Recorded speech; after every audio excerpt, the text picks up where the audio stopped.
Hi everybody, TJ Mac Vintage Cards and Nostalgia here, and in today's video I'm doing my 5th installment of my AFL case build, where I'm putting together a 30 card case profiling 30 players who played in the AFL, which existed from 1960 to 1969.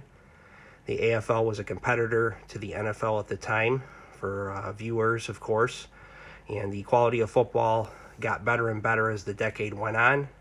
Ultimately, the NFL and AFL merged starting in the 1970 season, but a lot of the players who played exclusively in the AFL and starred in that league are largely forgotten in NFL history.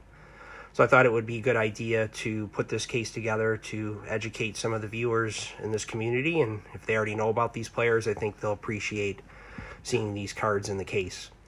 The previous 4 episodes, I put together a playlist, and I'll put it in the description down below if you're interested. So in the first episode, we profiled Lance Allworth, who in my view is the greatest player in AFL history. That's a 63 Flair rookie card. Second card we looked at in episode 2 was Rich Tombstone Jackson.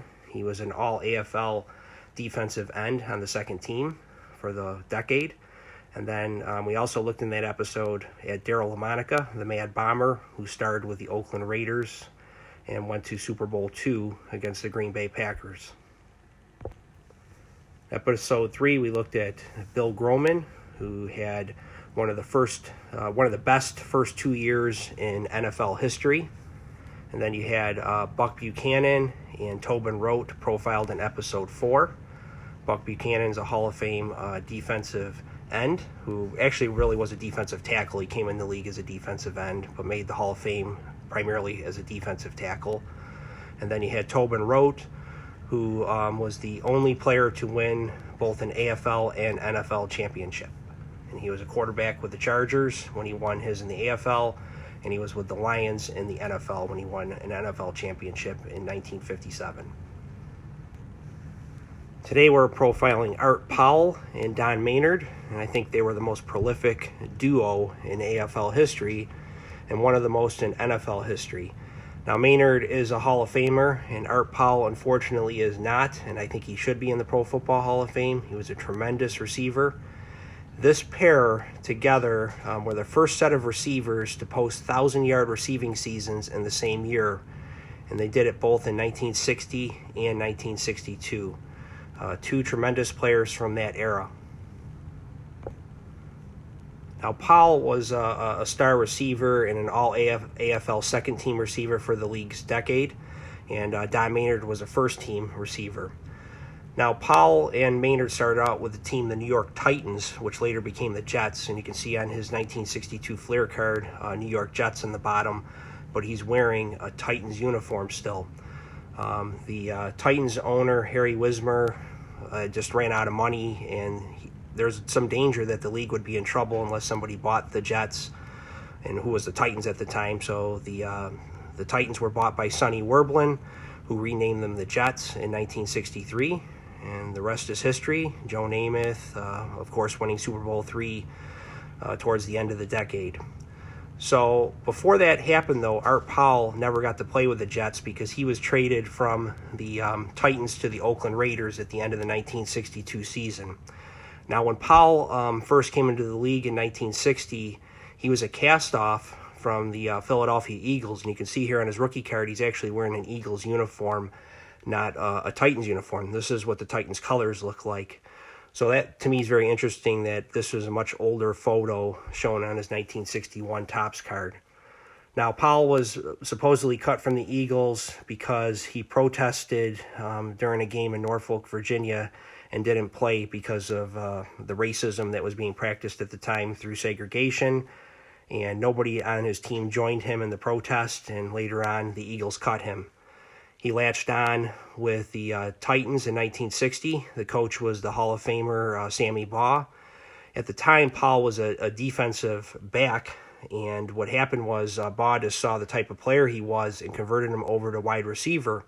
And in his first game in the AFL, he caught 4 touchdown passes.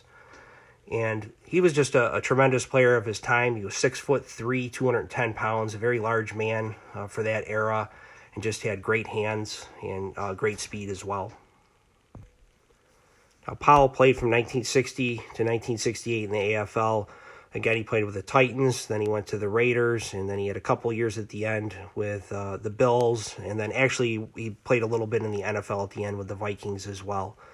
And when he finished his AFL career, he was third all-time in the league in receptions. Actually, he was third all-time in the league in receiving yards with 8,015 behind Don Maynard and Lance Allworth. He was second in touchdowns behind Maynard with 81, and he's second in receptions all-time with 478. And he was just, again, a tremendous player. He led the league in 1963 with 16 touchdowns and over 1,300 yards receiving. He had 4,000-plus yard seasons in the AFL. And again, this isn't a big passing era, and they only played 14-game seasons at the time. So just a tremendous player from that era, and just somebody I'm thrilled to have in this case. It needs to be in there, and like I said, he deserves more Hall of Fame consideration than he's gotten. And I'm going to show you another card I have. I showed this one a while back, but here he is in his Titans uniform. Just looks great next to Don Maynard, that great receiving tandem from the era on full display here. Now, Don Maynard is statistically the most prolific receiver in AFL history. He started his career with the New York Giants in 1958. And then similar to the Powell card, you can see here Powell was on the Eagles, like I said. Maynard was on the Giants on this card. You can see the white numbers here. The Titans never had white numbers on their uniform. Plus, you can see the striping on his shoulders there. So this is an older picture of Don Maynard from 1958 when he played with the Giants. He was cut from the Giants. He played a year in the CFL before latching on with the AFL in 1960. Now, he played the entire decade with the AFL from 1960 to 1969. He also played in the NFL from 1970 to 1973.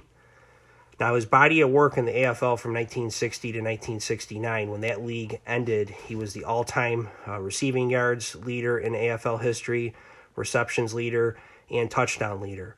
And then also when he retired from the NFL in 1973, the AFL and NFL stats count as the same due to the league merger.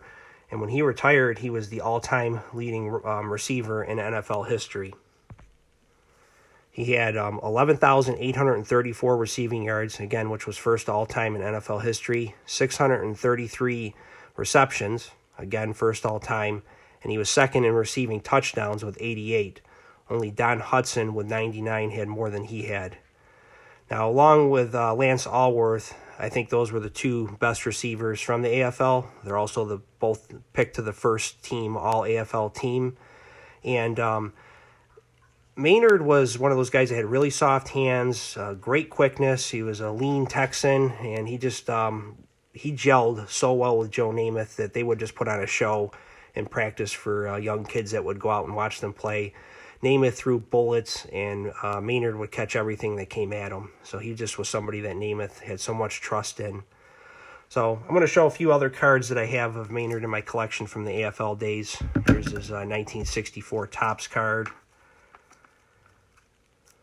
These are just all such beautiful cards. There's a 66 Topps Don Maynard. Put that one aside for a second. There's his 1967 Topps. Love this design. You have a 68 Topps as well. Then here would have been his last card from his AFL days. One of my favorites, the full bleed colors there on the 69 Topps. So I hope everybody enjoyed this video. Again, 5th episode of my AFL case build. I have the playlist down below. Everybody have a great weekend.